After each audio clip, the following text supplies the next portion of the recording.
Roll call. Chairperson Portis, Here. Vice Chairperson Sandals, Here. Members Anderson, here, Gagel, Here. Fortune, Here. Dennis, here, Simons, here. Pledge allegiance.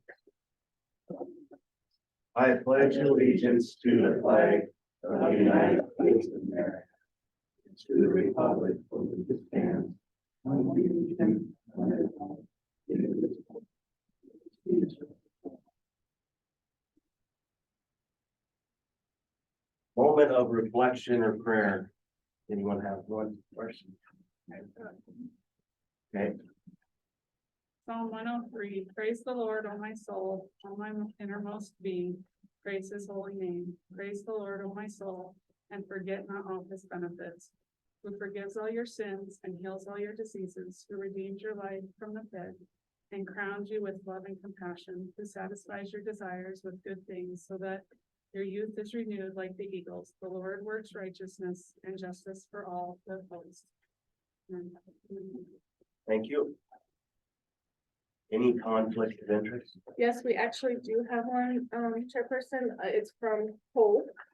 And this is just, typical for a school board member. It just says, Hope Dennis works at First Interstate Bank where the school does some banking business.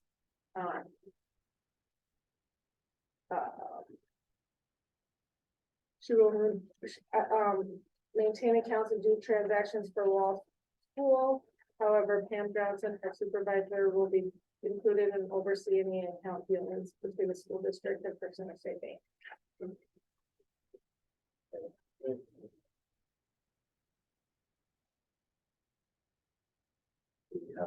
Yeah, we do have to have a motion to approve the conflict of interest. Okay.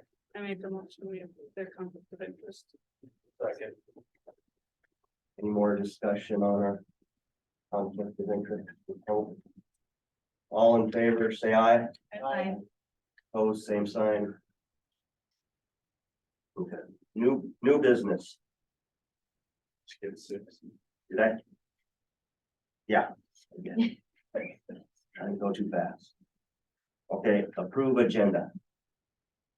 Motion approved. Second. Okay, any more discussion? All in favor of approving agenda? Say aye. Aye. Opposed, same sign. Now new business. Done. Okay. Approve consent agenda. I make a motion to approve the consent agenda. Yes, sir. Been motioned in second. Any more discussion? All in favor, say aye. Aye. Opposed, same sign. Aye. Motion passed. Open forum, I don't think we have anything that we're doing.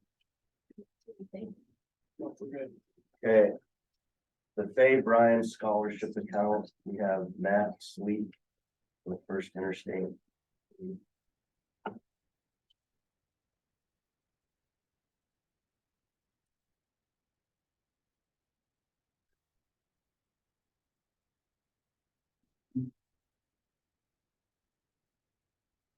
Good evening, board. My name is Matt Sleeve with First Interstate Wealth Management. We have the privilege of managing the Fay Bryan Scholarship Fund for the school district.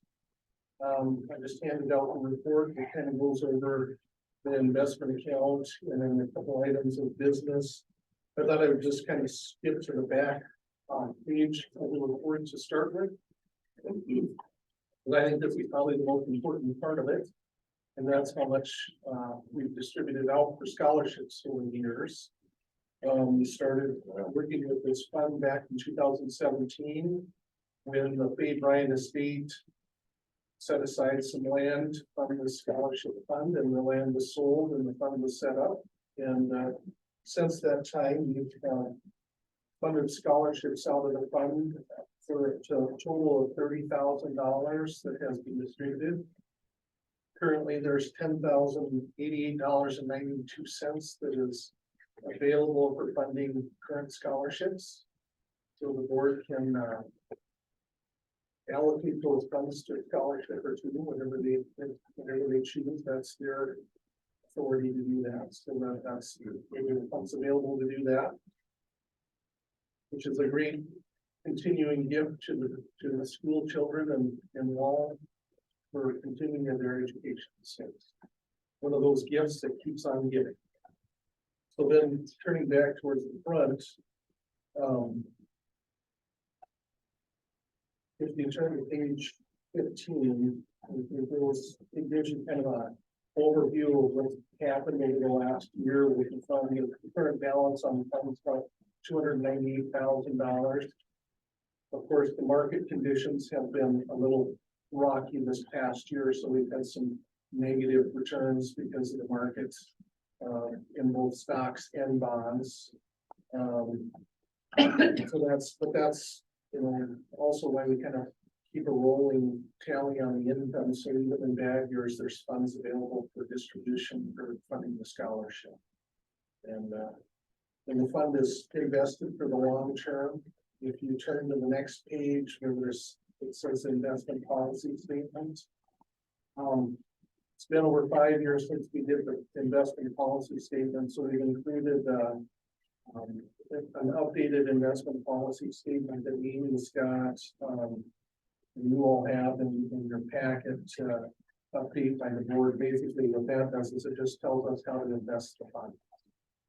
And so we did change our investment objectives over the last year. We kind of refined our investment objectives, and the investment objectives is how we invest the money.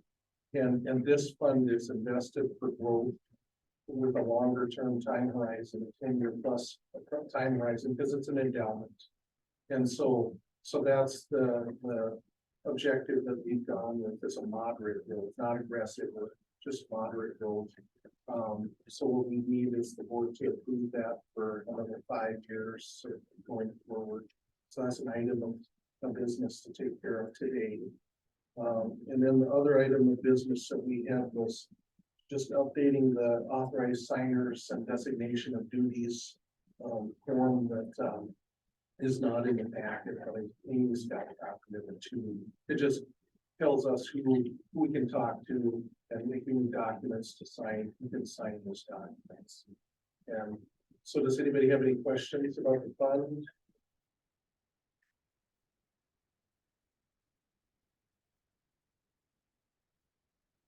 Yes, doesn't look like it. Anyone? So we can give out the same amount of money in scholarships this year as in the past. Yep. We're staying off here. Yep. Nothing's changed. Yep. And probably with next month, we'll decide, I'll talk to Kelly and Chuck and others on how much we have available to spend. I'll bring that to you guys and their recommendation on the different amounts and how many scholarships, and then we'll approve that next month. Okay.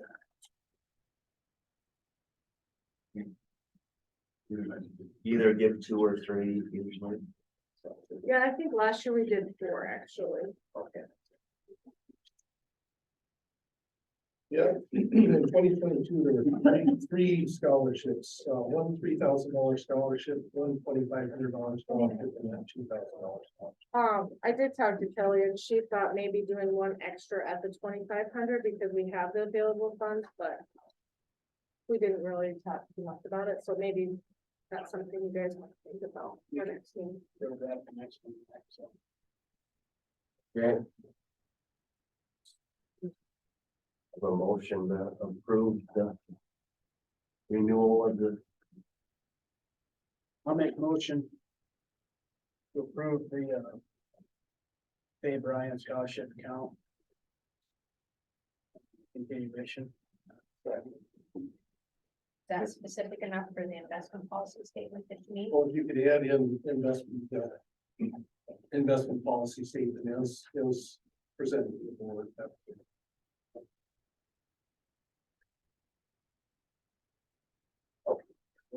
I make a motion.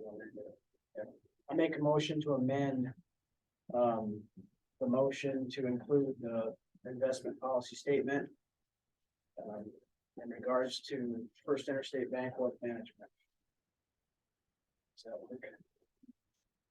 Second. Okay, any more discussion? All in favor, say aye. Aye. Opposed, same sign. Motion passes. All Thank right, you, everyone. thank you. Okay, 11, CTE building presentation. Architect. Is it okay if I present here? Yeah. I'm Jeremy Altman with Architecture Incorporated. Give us a chance to present our work to date that we've been doing with the building committee. On the screen is the project schedule. We're in this first phase of design still, the schematic design, but we're finishing that up today. And this would be the rest of the project going forward. If we continue to stay on track, we'll have a design development phase of about 6 weeks following this, and then construction documents of about 8 to 9 weeks. And the next phase is where our engineers will start to get heavily involved and start looking at the structural, mechanical, and civil side of things more deeply. Not shown in this schedule, but it's on the agenda. We've also coordinated with the selection of a possible construction manager. And assuming one is selected, they will be joining us in the design process. And then we're playing at a bid date, and they would give a guaranteed maximum price sometime in May, with an anticipated construction start sometime after school ends. The timing works out nicely, but there's also the safety concerns of not having the students around. Once they get started, we bounced ideas off contractors already, and we think it's an 8 to 10 month construction process, meaning that the building would be ready for your use in March of 2024. Any questions about that schedule? This little asterisk is where we are now, so we still have a little bit of design to get through, and coincides nicely, thankfully, with the end of the school year, and hopefully they can get started as soon as the kids are out. We've been working with the building committee to hone the plans in, and we've also started to take a look at what it might look like on the outside. Here are some of the exterior images. This is the entry to the existing gym. You can see a flat propane tank there. That's hopefully not what it's going to look like after the snow melts, but to give you an idea of where everything is.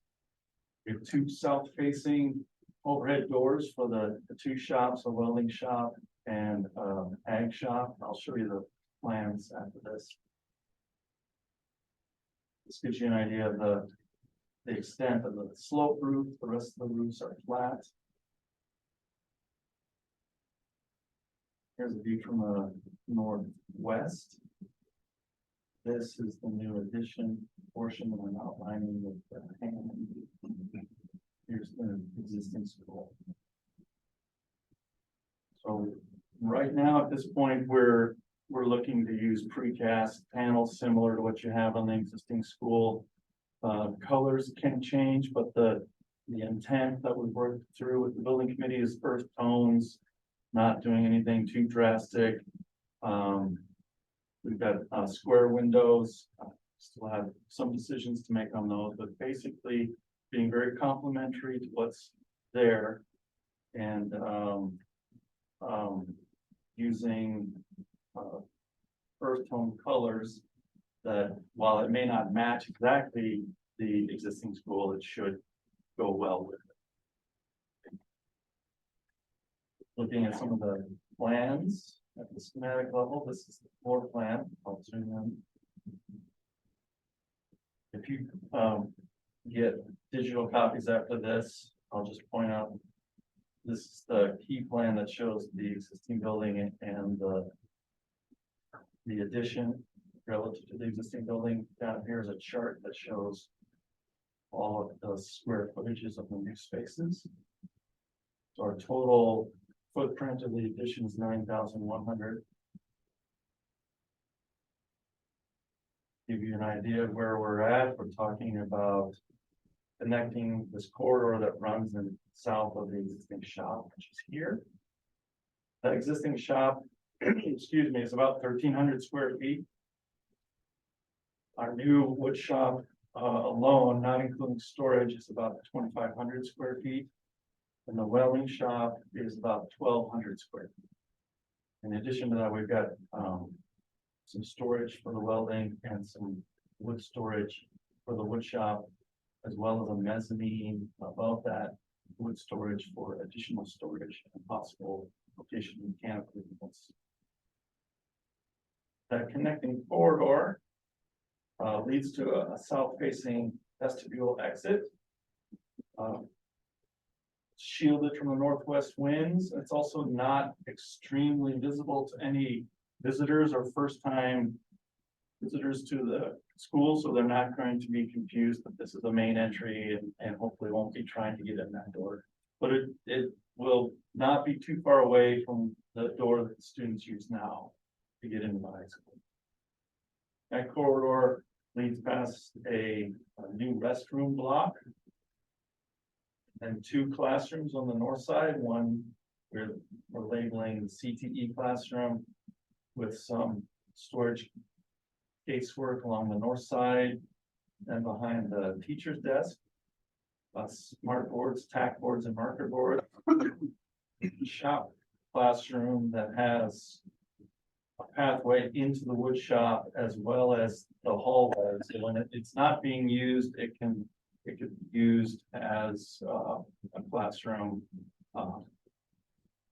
as needed. So you got a little bit of flexibility there. In between the shop spaces and the hallway, we've got a locker space that will help keep the dust and noise from getting into the rest of the school. And that's also where we'll have room for some lockers for the students if they want to change into clothes that they don't have to worry about getting messy. The shop office will be here for the shop teacher. And they'll have line of sight into both the welding shop and the wood shop. The welding shop will have 10 stations for welding, a large 16 by 14 overhead door, which matches the 16 by 14 overhead door in the wood shop.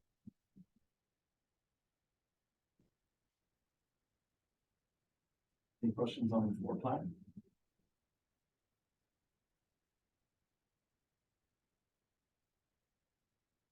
These images we call the exterior elevations. It's a front on view of the exteriors. So it gives you an idea of the textures and patterns that we're proposing in between the existing and the new, because we know we're not going to be able to match exactly the colors. Where the restrooms are, we're going to have a little bit of a different color precast, complementary, but it'll be different so that you don't have 2 colors that look like they're trying to match, but we just know they're not going to. So if we separate them with a different color, we think look really nice and not look like we failed that much. On the south side, overhead doors with some protective bollards and the main entry set back. We've got some windows up high into the welding shop to get some natural light in there, as well as into the ag shop. And then we will provide a roof access door from the mezzanine onto the roof so that we don't have to have a roof hatch and reduce the number of penetrations in the roof. And also the existing roof hatch is way on the other side of the existing gym. So anytime filters need to be changed, this will make a much easier path to do that. These next drawings, what we call call the building sections. It's like we're taking a giant slice through the building. Gives you an idea of the volumes of the spaces. I'll zoom in a little bit here. You can see this dark line is a 9-foot tile ceiling, similar to this. Although we will be proposing a 2x2 tile instead of 2x4 tile like this. And then in the wood shop, this is cutting through the mezzanine. We'll have a guardrail up there. Part of it will be removable so that they can take it down and get material loaded up there.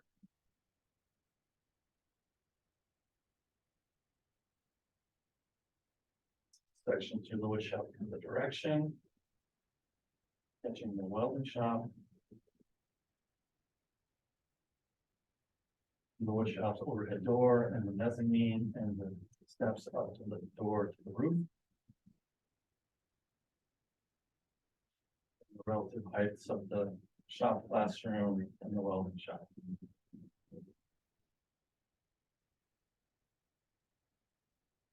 Start to lay out our roof plan, determining where we'll have primary drains and overflow drains. Luckily, we're not blocking any of the existing overflow drains, so that's gonna save us some money and some effort.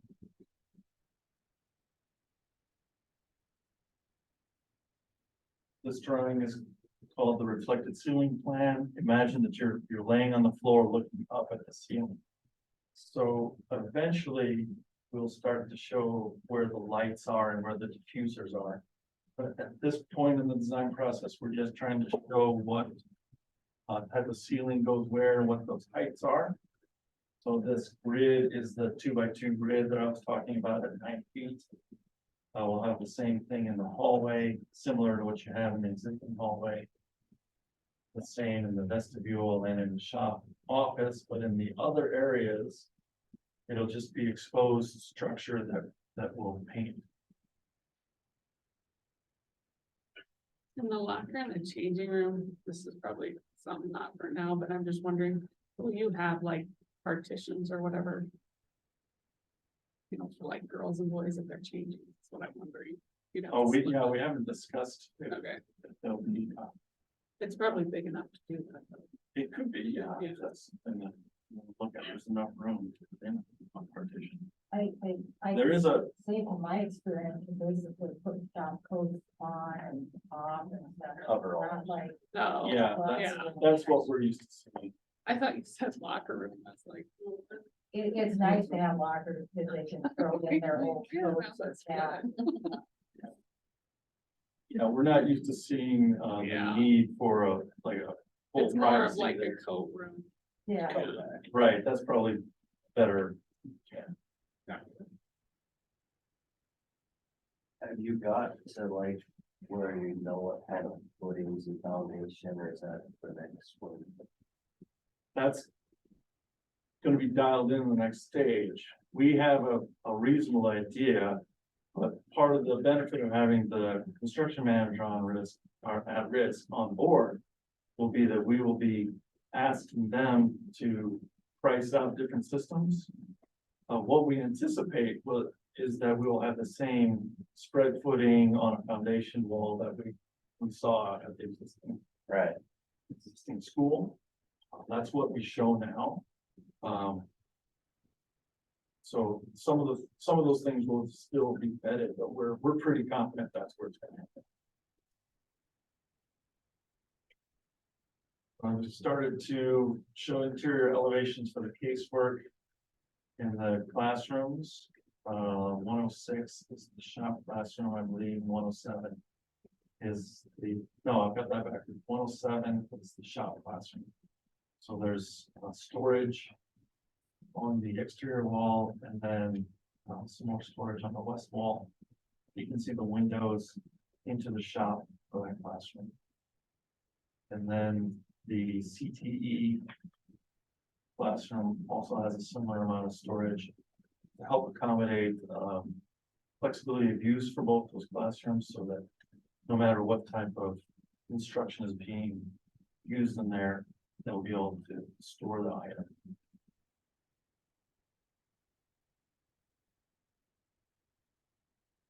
And then these are front on views of the teaching wall showing smart boards, and the tack board and marker boards.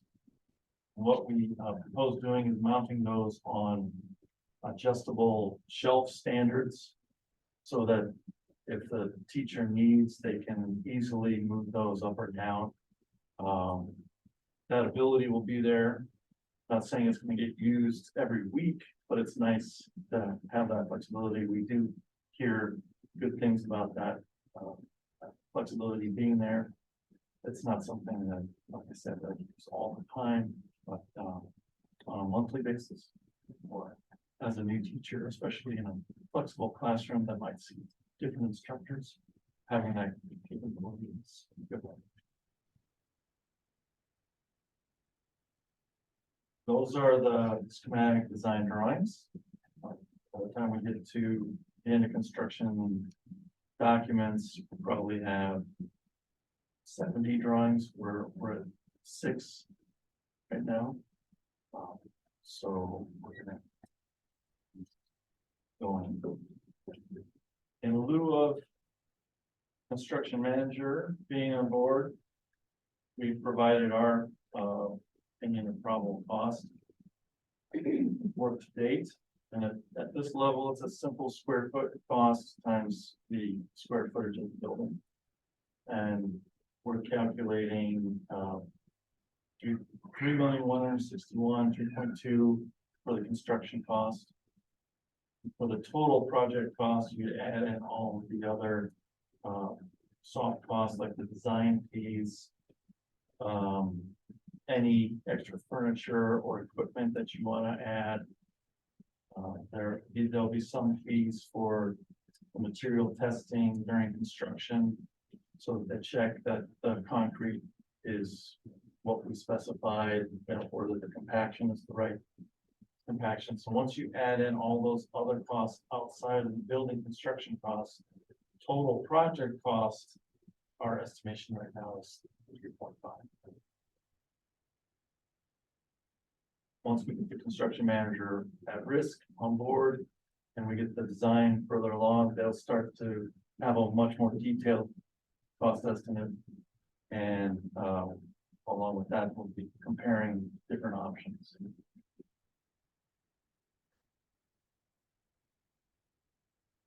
Questions?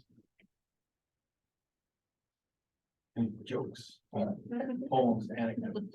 Some of the equipment that is supplied by the owner, which would be the school district, could be done underneath different grants, correct? Yeah, there is, we get our Perkins funding every year. There is innovative grants, there is workforce grants, and last year I sat in on the committee to review all the workforce applications and got some insight and saw Bell and Spearfish School District got one of those workforce grants to put in toward their $225,000 towards their CP complex. And that, I sent you guys pictures of the Bell Food CP complex today. That's years of putting in for Perkins Reserve and stuff, but you can get some great things that are getting kids career ready as they walk out the door. It's just, we don't have any room to put anything like that in. They're going to be the second school in the nation here shortly that's going to have kids walking out the door with their CDLs. So there's a lot of things you can do. There's a lot of great workforce grants and Perkins grants out there. They would, I would see what we can do. Right now, there's a bill out there for a CTE grant, and I believe it was stated today by one of the superintendents that grant is could be grant, and hasn't been completely passed, but it would come out of some ESSER funds that the state still has for infrastructure for CTE. Now I gotta make sure that requires to follow state and federal regulations, because that'll cost more money if they want time to, those grants wouldn't be worth it. So I'll see, but yeah, there's There's a lot of good grants out there, there's been for a long time. All right. Got any more for this? Yes. Do you want more? No. That, What was that one thing I asked you about, the one system where you drove years in for a fountain? all the drilled piers, Yeah, yeah, maybe make sure that one's not a better. right, that was what they originally proposed for this building. Um.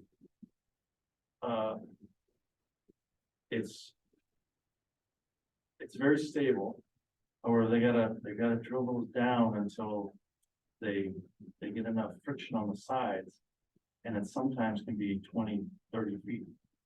And Might be more expensive. yeah, so what you end up doing with those is. Taking a best guess during design. And then you have to ask the contractor to provide a unit price for every foot more or foot less. Because you'll have to have a geotech engineer watching each one. And then they'll determine how far they have to go down. It can be a little bit more complicated. And it's harder to estimate up front. Right. That might have been one of the reasons they got away from it. Bad soil, no matter what. Yeah, it's very expansive clays out there. We're planning on removing 5 feet under the foundation, similar to what they ended up doing here. And replacing that 5 feet of expansive clays with engineered fill it.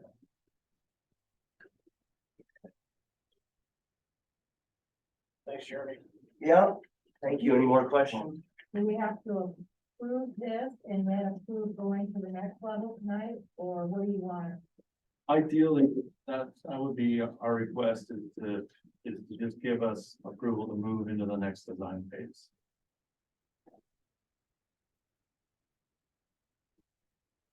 Right. Thanks. As the board, do we have any discussion?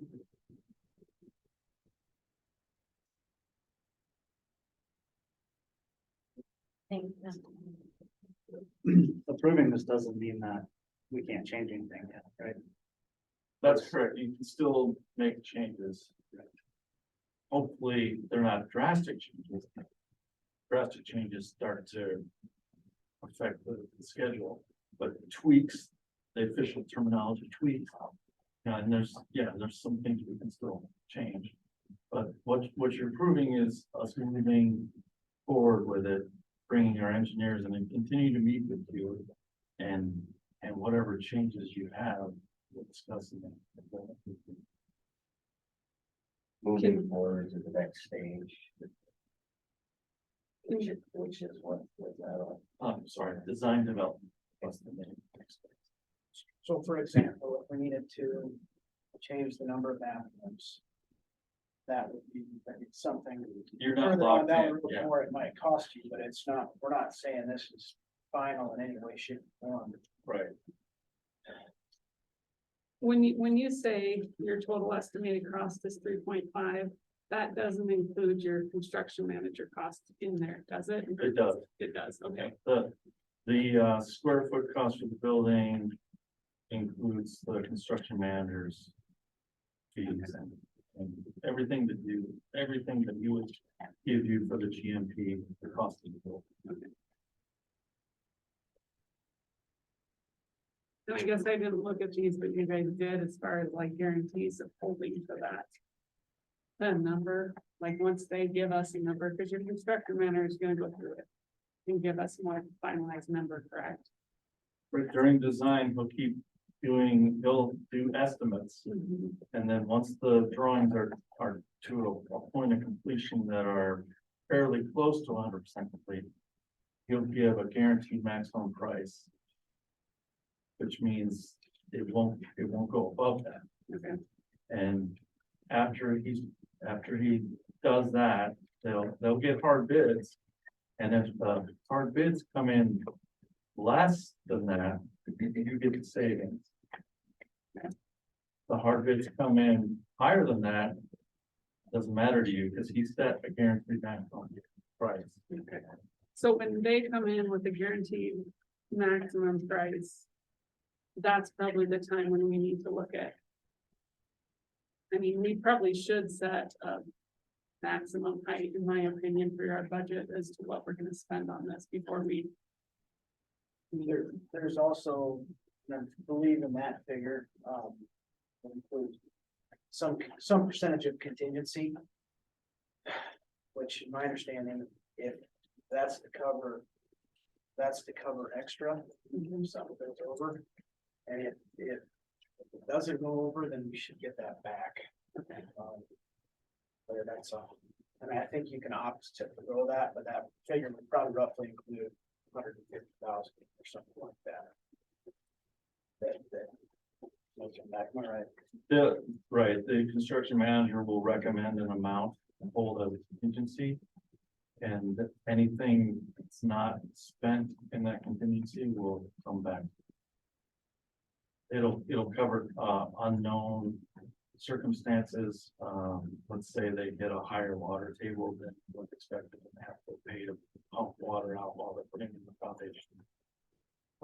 Probably not a huge expense, but there'll be some expense there. And, whenever you're touching an existing building, there's a chance that there's something that we don't know about. That hasn't changed. So they'll hold something in contingency to cover those costs. Once they get out of the ground, and they get a little ways into construction, let's say you still have a large portion of that contingency left. If you want to start, using that to increase the quality of the building or add something from that contingency, that's your choice. I wouldn't recommend doing it too early because you don't know yet what you're going to. But if you've gone through some of the more risky portions of the project and you still have a large contingency left, you can wait till the end of the project and get that back, or maybe there was something that you wanted in the project, but that we had to cut out, that you can now add that.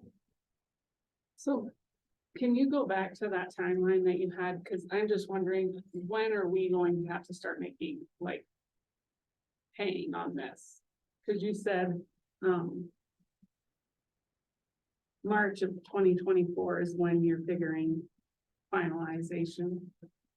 Right, they will go into construction and every month they'll submit an application for payment based on the percentage that they've completed. Okay. So there'll be a bill every month, but it'll be up to the amount that they've done as they go along. Starting in June. Yeah, they probably wouldn't get your first one until July.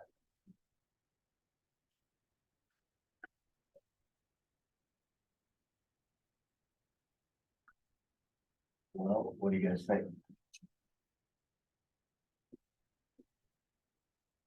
Approve and move in the design development. We should keep moving forward. We'll make a motion to. We're moving forward with the design development stage. A second. Any more discussion? So when would we pay you again? Do we pay you like? Does that come with the July bill? Is that when you would turn yours in, or do we pay you We differently? bill our design services at the end of each phase. Okay. So we've already paid, is this, and I'm not sure, but. Would we get a bill now when we move into the next phase, or we've already paid you for that? I have to check with my client. But it would be shortly if it had. Okay, You, approved the payment to them this month. oh, we did, okay, I guess I didn't see that. Try to push it back till the deal is over. I'm just We don't thinking have of rent like or when anything we should back. have You to got some for these. small trustee bonds.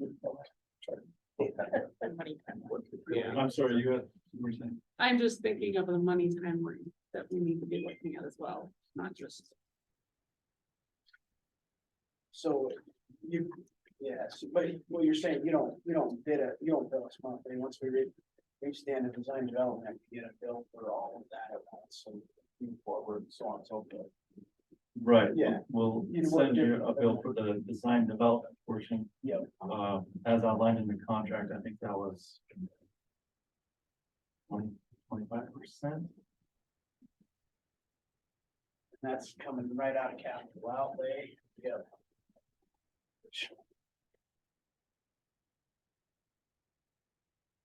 Which if you look at our financial statement, I think we have 1.3 or 1.4 million in capital outlay.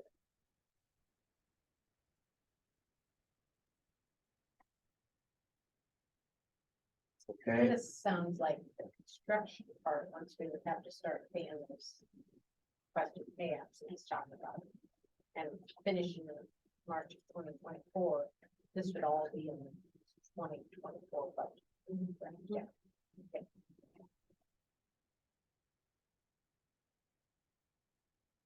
okay, there's been a motion and a second to move on here. Any more discussion? All in favor, say aye. Alright, Opposed, same sign. Motion passes. Okay, thanks, Jamie. You're welcome. Stick around for the next. Okay, we're gonna talk now about the construction manager at risk. I think the building committees met or and had maybe like 3 different ones that they had talked about. yeah, so we met with 3 different construction companies to discuss.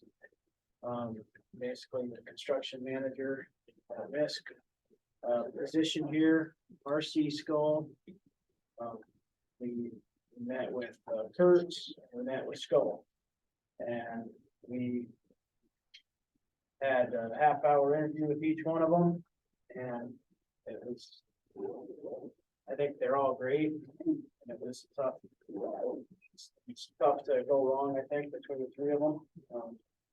They've all been in this area for a long time, worked on projects like this, Hot Spring, Spearfish, and school additions in Kadoka. They know contractors here, they know how to build here. I think you could say that for all 3. Whoever we go with, we want to make sure that the bid packages are broken out into, I guess, manageable pieces that locals may be able to bid on a portion of it. And we stressed that, and they reiterated they will do so. And by keeping, that's one of the nice things about the way we're going to do this, is you'll have each little scope of work of the project will have its own bid package. So equitable for everybody to get in there and bid. We do have a recommendation, and like I said, all 3 of them, I don't think you could go wrong. RCS stood out to us the most, and we would like to recommend that we approve RCS construction for the construction manager at risk on this project.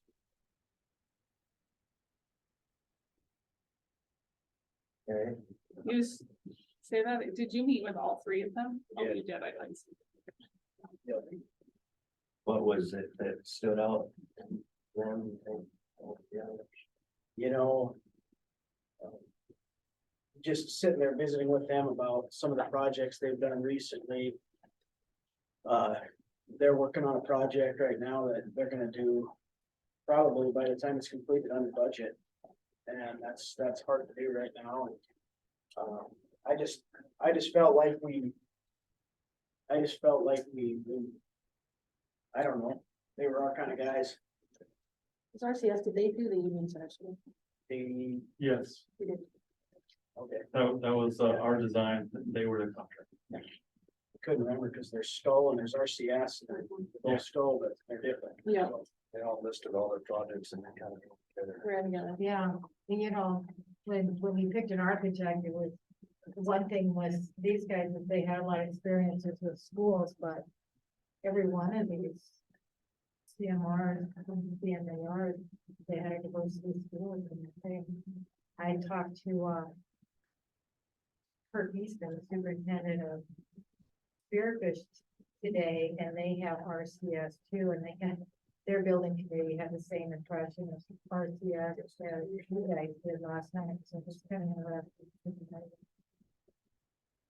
Yeah, no, I don't think you could go wrong between the three of them. Really don't. But. Okay. Cost wise, they were the same. Well, so they, at this stage, maybe you could explain that a little bit better than I can, Jeremy, if they don't. In terms of cost, they're all pretty similar in how they do that. I wrote them down somewhere, but. Could you explain a little bit about how they break down their costs somewhat? Yeah, their costs are gonna be subtly different, but in effect the same, and I think they all said the design, the pre-construction fees that they do during design, in one way or another, they were all going to either credit that back or donate it into a scholarship. I can't remember which way RCS had talked about doing it. But each of them were willing, as long as the project goes into construction, any of that fee would come back to the district somehow. Then their other fees are comparable amongst all three of them. There's they'll break it out in their cost estimate for general conditions.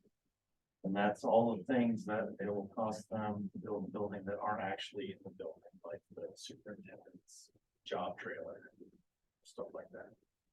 And that's almost the same for all buildings. It just boils down to it's a percentage of how much we spend. Percent of the project.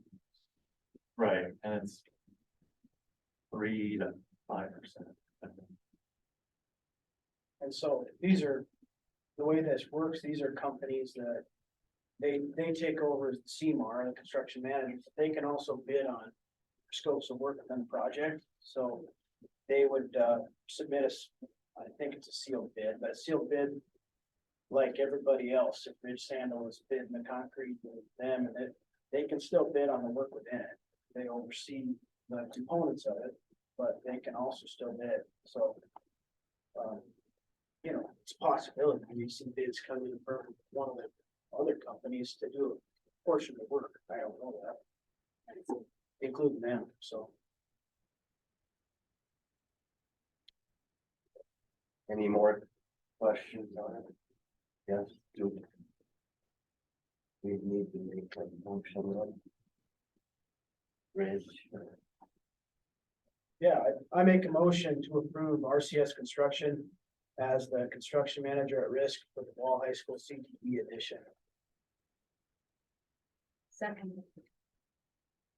Motion second, any more discussion? Okay, all in favor, say aye. Aye. Opposed, same sign. Motion passes. Okay. I'll let you guys be the ones to form them, but they're good help there. I'll compare that. Thank you. All right, moving on. 13, approved Badlands Eagles. EHYFL logo. I forward the letter on to you from Brandon Kerstead. Would you like me to read it, or did you have a chance?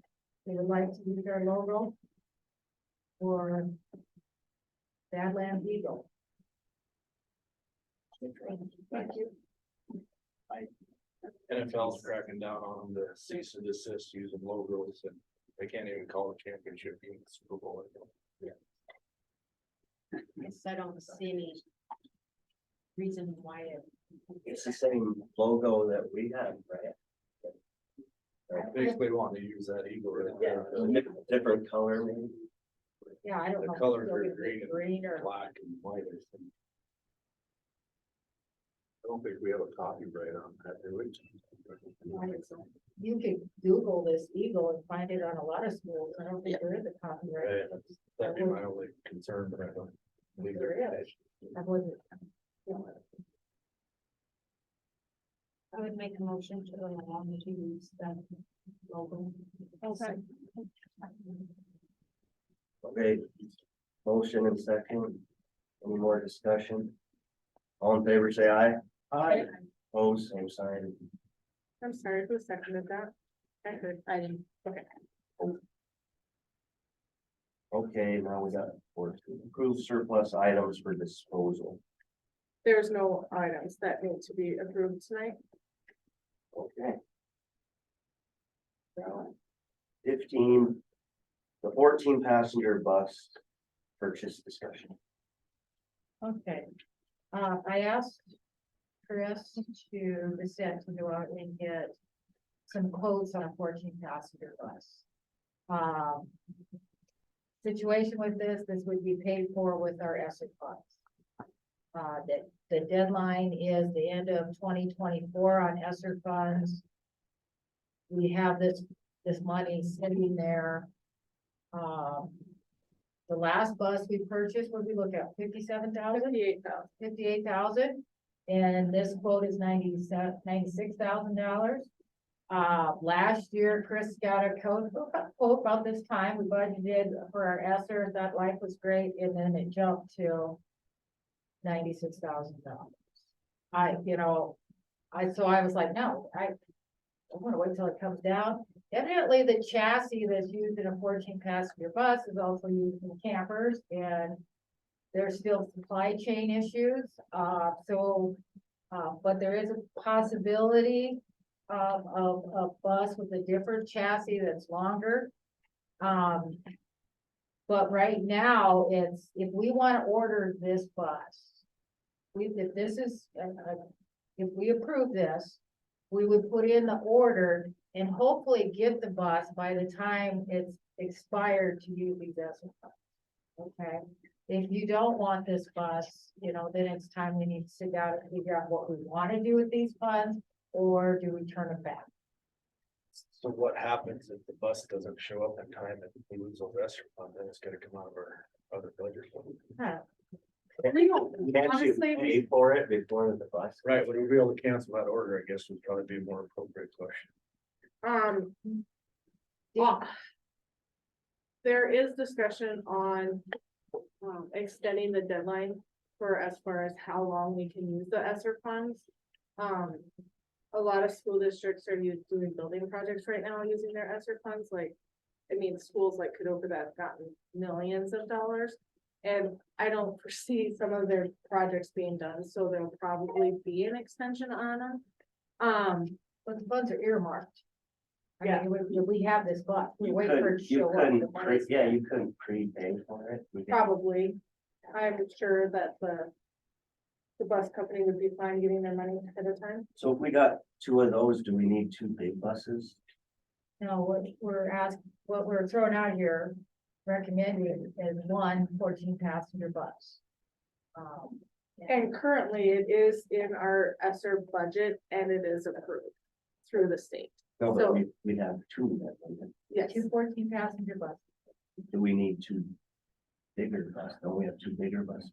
Yeah, we have the 57 passenger and the 70. Hey, Chris, we have 72 bus passengers, right? No, I think one of them's.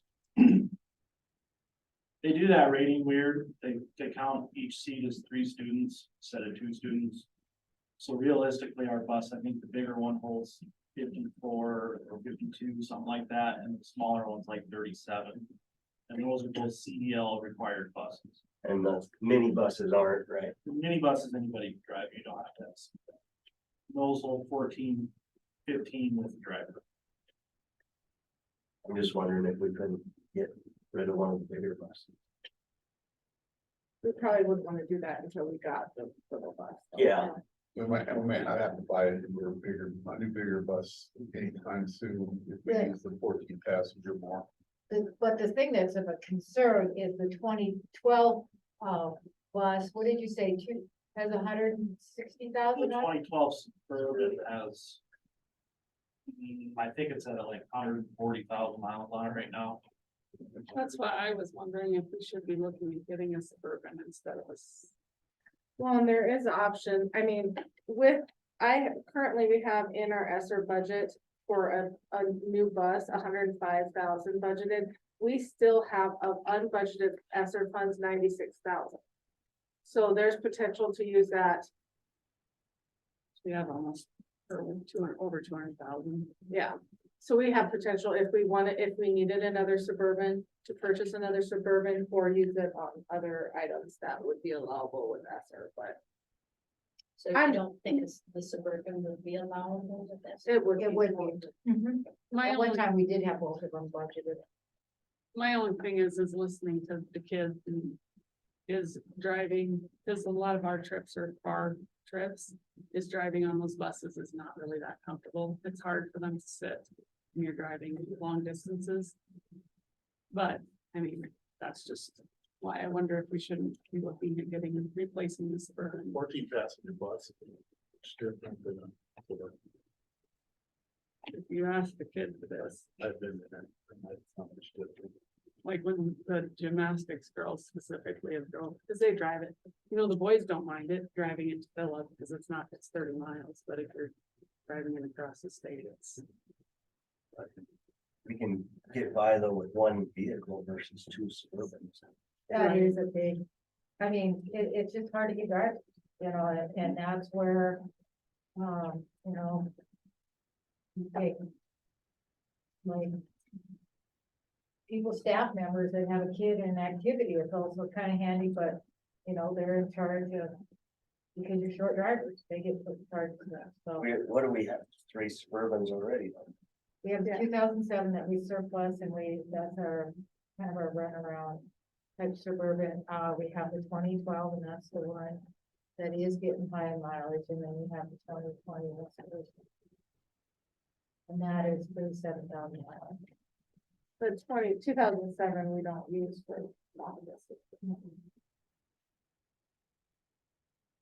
Yeah, I mean, the 14 passenger probably makes sense to me because it has, I mean, I don't know, it fits those kind of mid-sized groups without a CDL, right? But I suppose we may want to look at budgeting for another Suburban. But I don't know that, I think we wait on that a little bit. Seems like the vehicles, I mean, they've been crazy, but you might win by waiting 6 months. I don't know. The problem with waiting though, Ridge, is that we're running up against the deadline with the Use the funds, yeah. and I mean, it might be extended, but we don't know.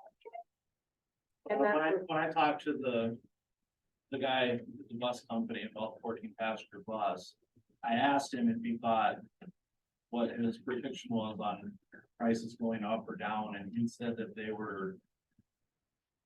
Chevy makes the chassis that goes on them, and they sold all the chassis out, and they're not. The first of the month, they announce how many new chassis they're putting out to all the different bus companies that are trying to buy them. And that's where he had talked about Ford also makes a chassis, and that Ford was talking about making some of those chassis available to these bus companies for their 14 passenger buses. And he was gonna look into that, and then also if we agreed to purchase it, that he would put us on the list for one of these Chevy chassis. And so between Ford and Chevy, we should be able to get one, but that he thought the price was probably gonna go up Well, I was 3%, 3 to 4% from last year, when they gave us the $90,000 bid or whatever that we turned down. And so he wasn't, I mean, obviously, they don't have a crystal ball to tell us if it's gonna go up or down, but he wasn't very willing to say that he thought they were gonna go down anytime soon. I wasn't suggesting wait on the chassis. I was thinking they going to Suburban, but Yeah, the Suburban, yeah, I agree, I don't, but yeah, I mean, I don't. everything's so Yeah. crazy with cars right now. Yeah, I don't know either. That's the thing with the Suburban, with the bus, we do have to order it. Now, if we say back out on the deal, there's so many people that want 14 passenger buses. And I'm thinking, I'm confident that they'll say, okay, who's next in line? As far as the wait, like time, like we were talking about it being 2024 and we still haven't gotten a bus. He also said that the camper industry's suffering really bad right now, and that a lot of those companies that build campers and have those chassis that they're using on campers are canceling their orders for these chassis because nobody's buying RVs and stuff right now, so that they're expecting to get chassis in from those canceled RV orders too. So I'm pretty confident that, I mean, I think they're gonna get us one before the end of 2024. Yeah. Between Ford, Chevy, and the RVs canceled. Bus drivers are so hard to find nationwide that a lot of schools are getting towards the 14 and 15 passenger. They're starting to get more of those, running more routes than. There's also states that have made rules about what kind of vehicle you can transport students in, like a transit van that would have like a 14 passenger van. A lot of states have made that illegal for schools to use those to transport students because of the rollover dangers and different safety precautions that they have. And when I talked to the guy I was talking to was from a company in Minnesota, he said it was just legal for them to sell. I asked him about one of their transit vans, and he said in Minnesota, that's just absolutely no gray area. They can't sell them. And that in South Dakota, he won't sell them to people in South Dakota because it's still kind of a gray area, but liability purposes, they won't sell those to schools in South Dakota because they come back on them if somebody gets injured in an accident, one of those. There's that funny, there's probably a seatbelt in those. You know, Yeah, that's what's isn't weird. that to me, funny is thing there's about no, it's not on the bus. It's something to do with how the buses are designed. They're not supposed to roll as much as a Suburban or whatever, a van. Yeah. Well, thank you, Chris. Okay, what do you guys think, Karen? But we don't use the ESSER fund, they just revert back. I mean, that's what. Yeah, I mean, there is, you know, when we were at FLISA, the FLISA meeting, there's some legislators out there that would like to go through and call back any unused ESSER funds and go after, embezzlement, so. I don't know, I think we should look at buying both, in my opinion. I know that you guys say those vehicles are expensive, but we've had that Suburban for a long time and the miles are high. And in my opinion, I think you should buy the bus and the Suburban and get rid of the, the thing with the Suburban yes, I'll make that motion. the thing with the Suburban is, I'll have to look, sometimes the state's getting cooperative and buy Suburban dog ones. So I can come back with that information, because we don't have to order Suburban, so we got some time there, I can look into it. Tonight, it'd be nice to have the bus ordered, and then I'll go look for a Suburban. And with the bus, we don't have to go out for bid because this particular bus is under, it's called a Sourcewell. It's a cooperative bidding contract, so they already bid out. So we don't have to go out for. No, it's already. Is it the same? Same thing that we did with our other white buses, was through Sourcewell. Got it. Or actually, we didn't do Sourcewell with them. We piggybacked off another bid with our other white bus, but this one that we're looking at pre-ordering is under a Sourcewell bidding contract. It got air conditioning, Chris? It will. So Yeah, that'll you, be part of The other one must not. I've heard some. the white one does, the the big both bus of the then. big buses don't. Oh, We never put air conditioning. So if you don't mind, we'll come back next month with Suburban. So we probably don't have to buy or I mean, I don't know how this normally works, but there's genuine used ones out there. So I wouldn't be afraid of that either. Yeah, I have this. Elaine, was your motion to order the bus and research the Suburban? Yeah, that's my motion. I'm just clarifying, not trying. No, I think. I'll second motion. Motion and second, any more discussion? All in favor, say aye. Aye. Vote same sign. Okay, the school calendar, I showed it to you last month. It's been through the staff. And, any questions, Anything changed from last month or is that? No, it's still that 22. The first day is fifth, right? It's, Of September. Make the motion to approve the 2023.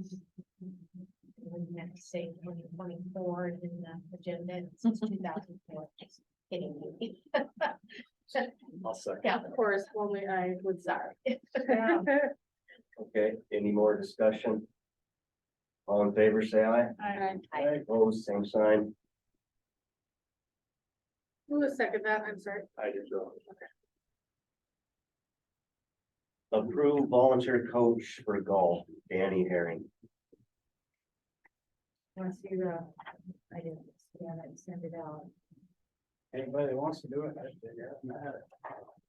make a motion to approve Danny as volunteer for golf. One second. Any more discussion? All in favor, say aye. Aye. Opposed, same sign. Okay, certificate of deposit discussion. I'm guessing, is that you, Brett? No. No. I did send this out to you yesterday and, sent you a text to take a look at the numbers that were sent. Just a, quick breakdown. We currently have a CD, with First Interstate Bank, that has an interest rate of 0.2%.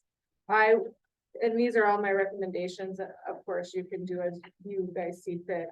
We would close that CD and get a penalty of $2,082.62. Then put those funds plus an additional $10,000 of new money from our savings account at Black Hills Federal Bank into a new CD with a rate of 4.01% for 14 months.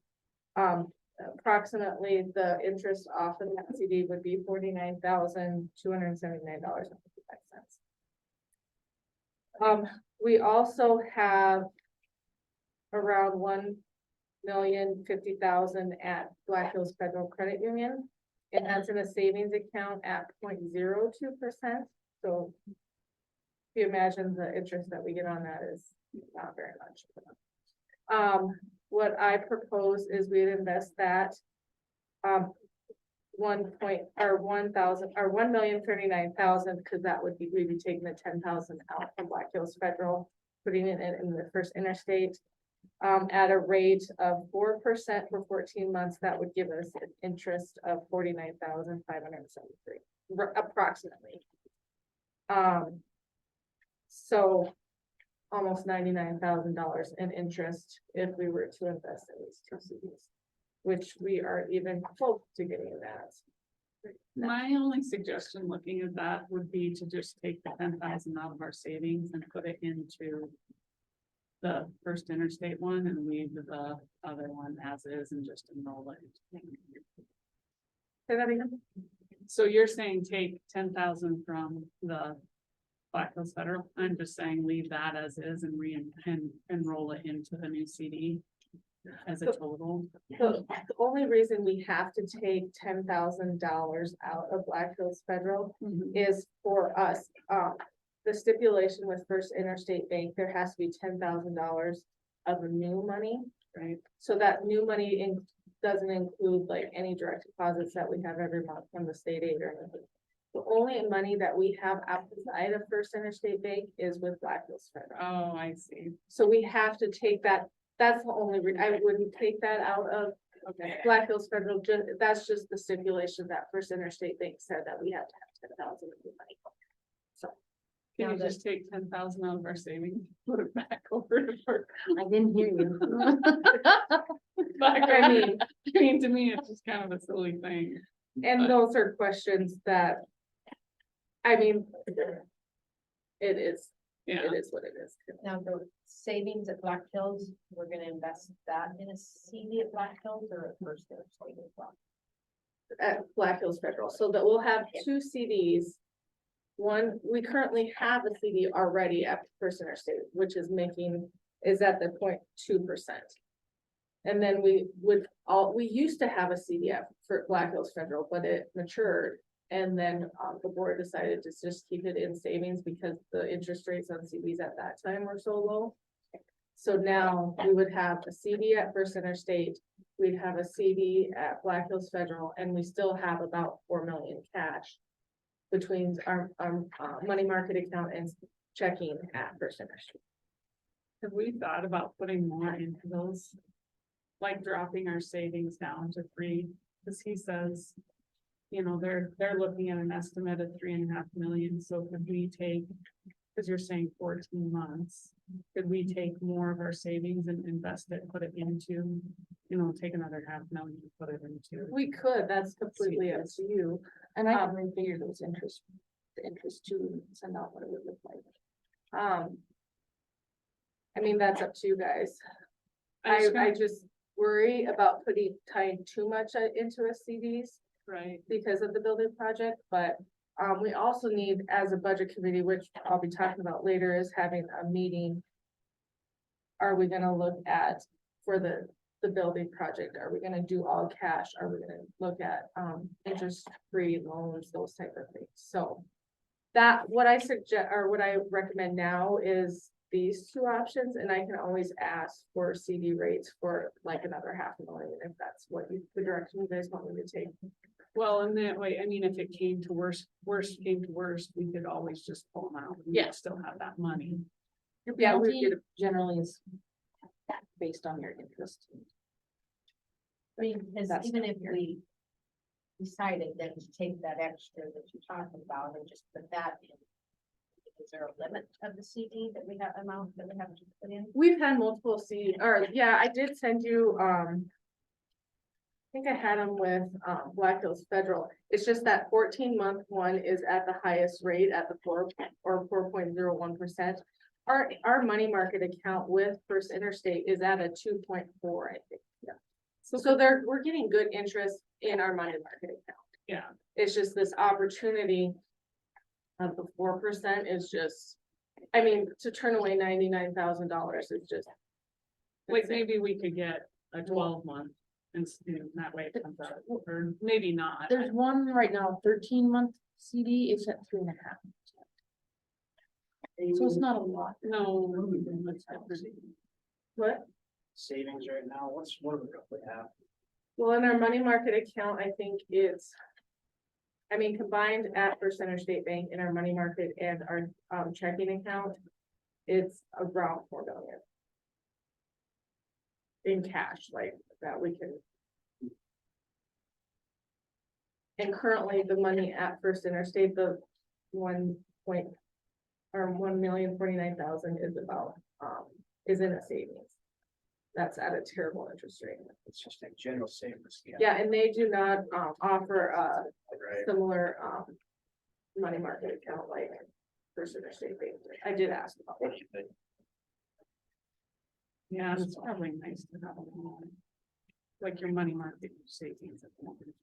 Yeah, and she did, the lady at First Interstate Bank, or not First Interstate, Black Hills Federal did give me information on moving our checking and our savings in a money market. I mean, it's totally up to you guys, but I don't want to do that just because it'd be a nightmare to move all that. I mean, just with the way Yeah, things are set up, Deposits. and direct deposits and ACHs with payroll, it just. Right, Well, at that last meeting with our training, he said we should stagger them every 3 months, so they would all going in at once and coming out Right. at once. so you constantly have them coming out. This 4% CD though does the rate. It's a CD special, so it doesn't expire. Say that again. There's an end date to, it's a promotion to CD special. Gotcha. So there is an end date in March to be able to utilize the 4%. I mean, once you have it, like if you approve this, we'll lock that 4% in for that 14 months. And then when that renews, or when that comes into a renewal, the board will have to look at it and see. Cause what it renews at depends on rates and what's in there at the time. Or you cash it out, use it for your building project or whatever, but the 4% part of it, you have to lock that in. Or it's in March, remember the date? March. That's just, do you remember the day? Same in thing March? with Black Hills. I mean, they're, Do you remember the day in March? The deadline. The deadline, yeah, do you remember what it is? Well, no, we're not being positive on that because it is a promotional Yeah. deal. If we filled up, it might end quicker Yeah, if we got it.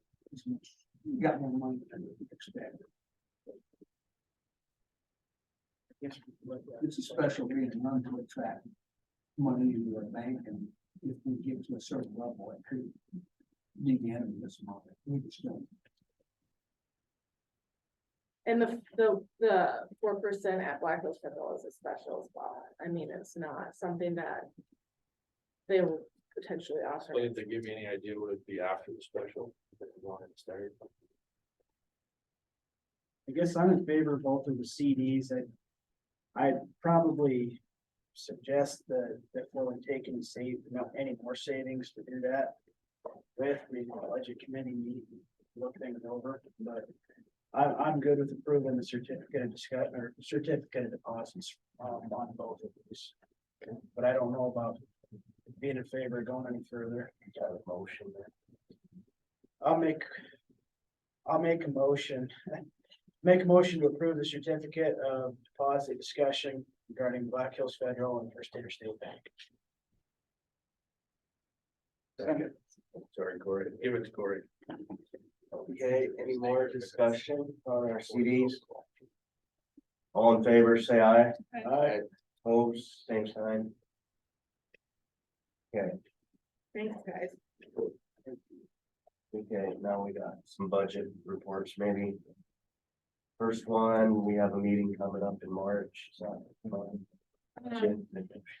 I mean, Penny and I kind of discussed this today. I did send out to the budget and negotiations and insurance committee to meet on March 8th before this regular school meeting at 4:30.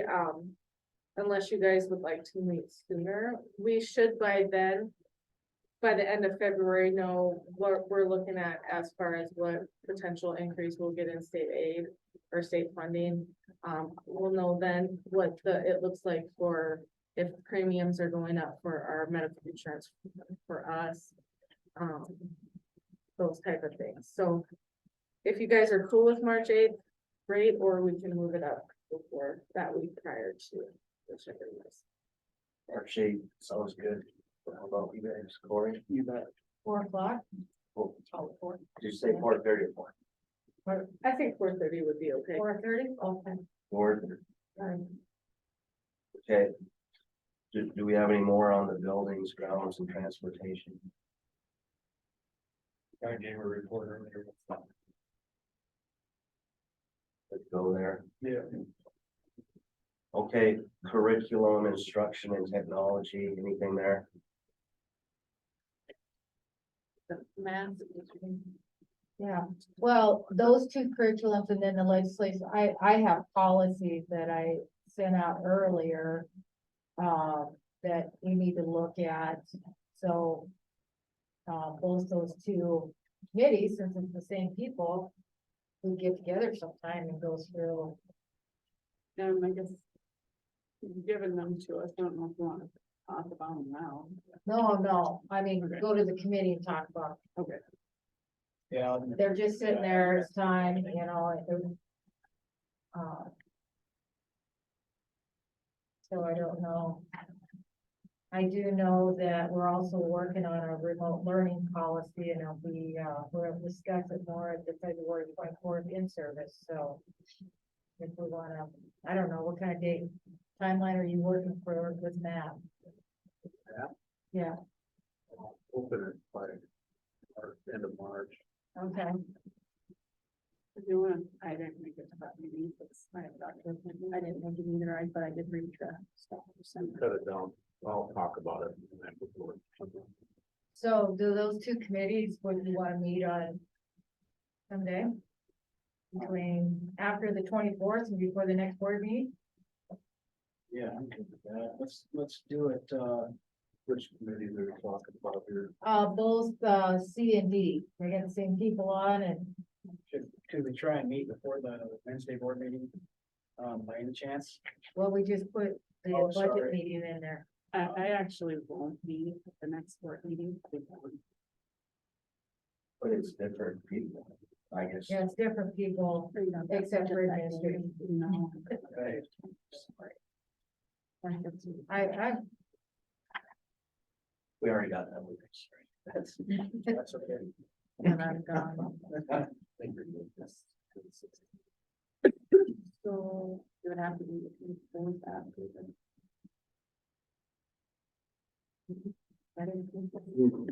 You guys tell me when and I'll put it on That's. oh yeah, state State wrestling, wrestling. 24th and 25th, right? So sometime the 27th through the 7th. We might, I think we should meet, I think we can meet after the board meeting for the math part of the curriculum stuff.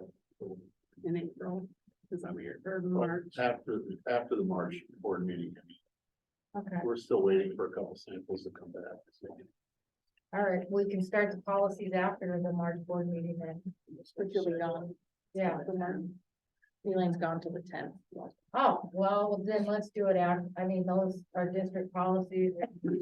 Start the process in April, then that's fine. So at the April meeting, is that what you guys? Lays out? Or you guys think? Before the April meeting, okay? I'm sorry. No. You mean start the process, have the first reading in April, Andy? Yeah, we might not want to go that, let's, how about next board meeting, we try to find a date, Okay. all right? Well, maybe try this next year or something. Okay. Career development scholarship marketing. Kelly Sundahl will be reaching out to you three. We do have a new scholarship and it's very sizable.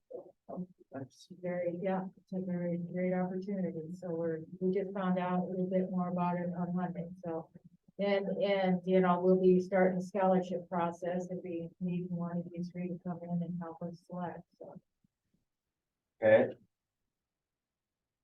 okay. Good.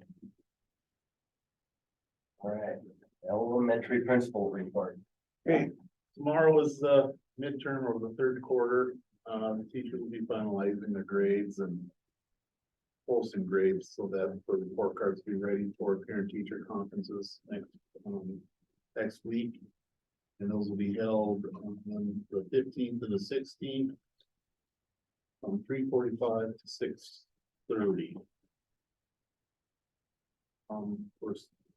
We're looking at new math materials, and I think, Rachel will probably have to help me. We had like 12 programs that we had started looking at, and then our last meeting, we narrowed it down to 4. So I've been sending information to the curriculum committee as we've been going along. And so far, we're looking deeper into, for kindergarten through 5th grade, we're looking into one of them is from McGraw-Hill called My Math. I heard a couple of teachers said that they were interested in looking deeper into that one. That seemed like an interesting program. And then we also looked at, we're looking at into math, and that's a kindergarten through 12th grade series. So we'll be keeping you up to date on that. We got 7 people on our threat assessment team. And starting on February 17th, we're going to be doing the second level on that. The first level involved knowing the guidelines and the process of identifying risks or threats that to determine whether they're viable or not. And on the 17th, the next phase we're going to look at. We're just gonna, I think it's pretty much like a tabletop scenarios where we decide as a team what we think the best route is to go and confront the threat. On February 24th is the Makeup Snow Day, and a lot of that's going to be involving the school crisis plan, reunification, the restraint seclusion policy, and also with Alice. So that's most of the time, a lot of it will be reviewing the school safety plans in different areas. So. And that's the end of my report. Are there any questions? Thank you. Yeah, thanks. Okay. 6 through 12 principal report, Mr. Mayor. Thank you, Mr. Chair. First thing I'd like to do is I would like to recognize a couple of individuals. I'd first like to recognize Dawson Hess. He was elected the region president for the FCCLA chapter in this area last week. He attended a conference and was elected president. So we had to go through some hoops and politics a little bit, but he secured the nomination. So proud of him for that. And the second person I'd like to recognize would be Lex Heathershaw. He was selected as the South Dakota High School Association Football Coach of the Year for 2022, which is quite an honor. From what I've been able to read, that includes all classes, not just the one that you're playing. So pretty big honor for that young man. It's important to recognize. Next week, the 10th and 11th graders will be going to Sturgis to the career fair. Kelly and I will be going with them. We attended that career fair last year in Sturgis. I believe I reported a little bit on it last year with all the funding that had been sitting back for professional development, professional things like that. They had a huge fair last year, and they're expecting it to be very close to that this year as well. So looking forward to seeing how that goes. Chuck stole a little of my thunder. Conferences next week for us as well. We're also getting closer to the end of the winter sports season. And then the last thing I wanted to visit with all of you about, in the past few weeks, been able to get into some classrooms and do some evaluations and some drop-ins. And I want to let you know that the work that we've been doing with the rigor and relevance and professional development, we've got some teachers that are doing a really good job with that. They're taking some risks. They're doing some things a little bit differently as far as the assessments that they're building and they're trying with kids. And I've been very impressed with the things that I've seen so far. Good examples of a quadrant D assessment would be something that your daughter did this morning. I've seen a lot of things in math that are, rather than just taking a test, they're designing water parks and they're using all the mathematical formulas and everything they've been taught, but they're applying them to something real. And so I've been able to see several of those. That will be one of the things in the next professional development that we have. They will begin to share those with the rest of the staff and let them see what they're doing. Probably the next phase that we'll look at is we'll start evaluating and asking the kids how they feel about it. This was one of the components of rigor development is to have your students be a partner with you. So they need to be able to express things that they like or the things that they don't understand. And so I'm very pleased with it. And I think some of the things that we can look forward to are, having higher expectations for our students. This will help facilitate a lot of data-driven decisions. As we can look at this and compare what we've done with those assessments. And those would be true local assessments. Those would be things we understand, things that we've built, we've designed, and we know how this is going to work with our kids. That's very important at this stage. And then the last thing is, just to continue to provide opportunities for the teachers to look at these and have the chance to do these kind of situations. So I'm excited. I was quite surprised the first few times. That's pretty good. Yes, not too bad. So, and then last thing to report on, I think we're going to do it. Any questions? Yeah, thanks. Okay, moving on. Amy. All right, just a reminder, those of you board members, Spencer and Bridge, are up for election, or your petitions are due if you do wish to run again. They're due on February 24th by 5 p.m.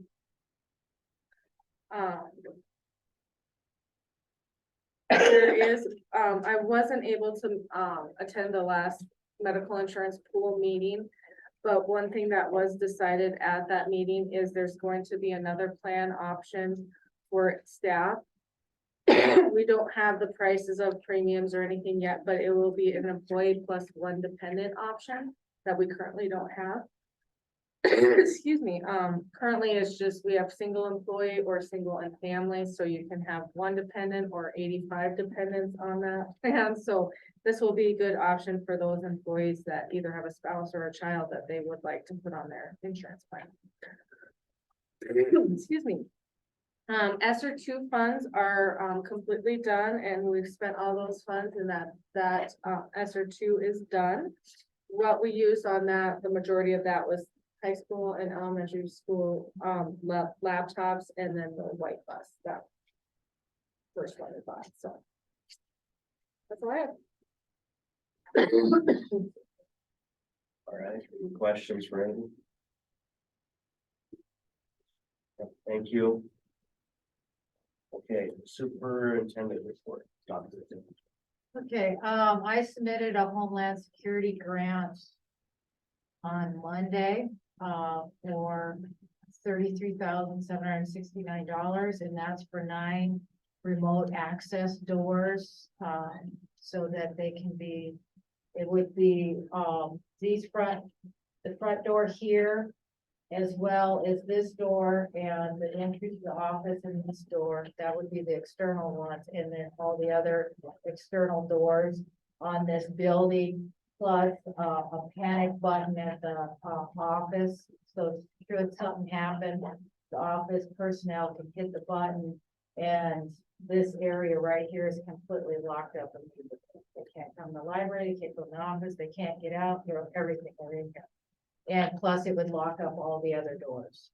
So we will see, it was due the 17th, but I got it submitted early, and we'll see how the process goes. I don't know when they'll announce the winner, so I'll be looking at, it is Golden West. I did fill out a sole proprietor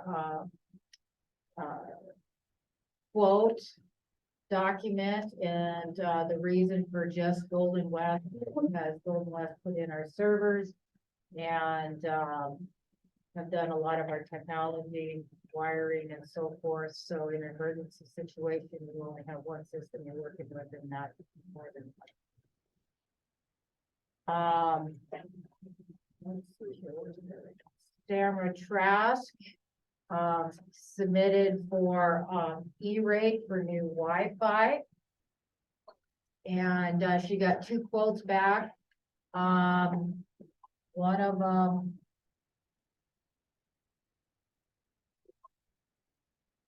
was Golden West, and the other one was High Point Networks, but this one is out of Sioux Falls. And even though High Point come in at, where's the amount? At 39,585, and Golden West was 52,784. There was That's not right. That's not right. High Point wasn't one. It was 48,000. Why can't I find the right amount? Anyway, there's a difference in the quotes. Golden West has got a 5-year warranty. High Point had a 3-point warranty, or a 3-year warranty, but there were $4,000 difference. High Point come in cheaper, but one of the things on our matrix was the local vendor as well as technical solution, and prior experience with the vendor. So we're going with Golden West on this matrix, even though the bid is higher. It's not substantially higher. And when you prorate out that warranty as well as the distance for technical support, we are going to ask for that bid in our E-rate. And we did have High Point before, and when we were having some troubles, they were just like, they weren't giving us the support that we needed, and then Kusum West came in and helped us, so. It's just, I mean, with the matrix, it was, we have to have a matrix to decide which company to go with for E-rate. But with that matrix, it was obvious for both of us. Now with E-rate, I don't know if you guys are familiar with E-rate, we don't have to pay for that full amount that we would, it goes off, the amount that we have to pay, I believe is like 30%. And I could be wrong on that, but it's based on our free and reduced lunch rates. So we won't be paying that full, whatever it was for Global West. The 50, yeah, so that's not gonna be a price tag that we have to take the whole thing. We're gonna only be paying a portion of that amount. And E-rate is federal support for, technology investment in public areas. So, and we haven't used our allocated E-rate, so, I believe we have quite a substantial buildup of what we qualify for. So the good news is, once we're done with this, we can also use our E-rate on. Hopefully it's not down. So that's what's going on there. We'll find out more, but the nice thing about E-rate, we don't have to go on the fiscal year, so I really hope that we can start this project on the kids' league school and get new wiring in, and that's gonna get our technical area in very good shape. Servers, the Wi-Fi, and security system in this building will be in very good shape. How old's the current? I believe it's the original. And so, kind of like if you need a 220 breaker and there's some areas that they put in 210 to get by, it happened. And, so it just pretty much needs to be replaced and updated.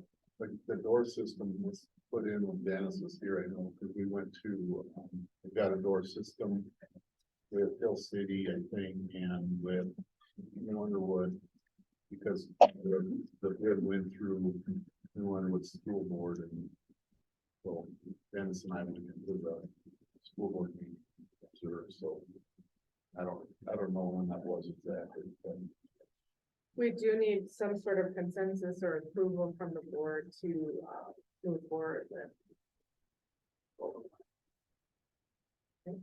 No, I just need to make them aware, or explain it to them. It's in the minutes that I did it, so that's what we did, that's what we're up to. Legislatively, SD 100 was killed. That's the $15 million to foster students for a voucher to go to private school.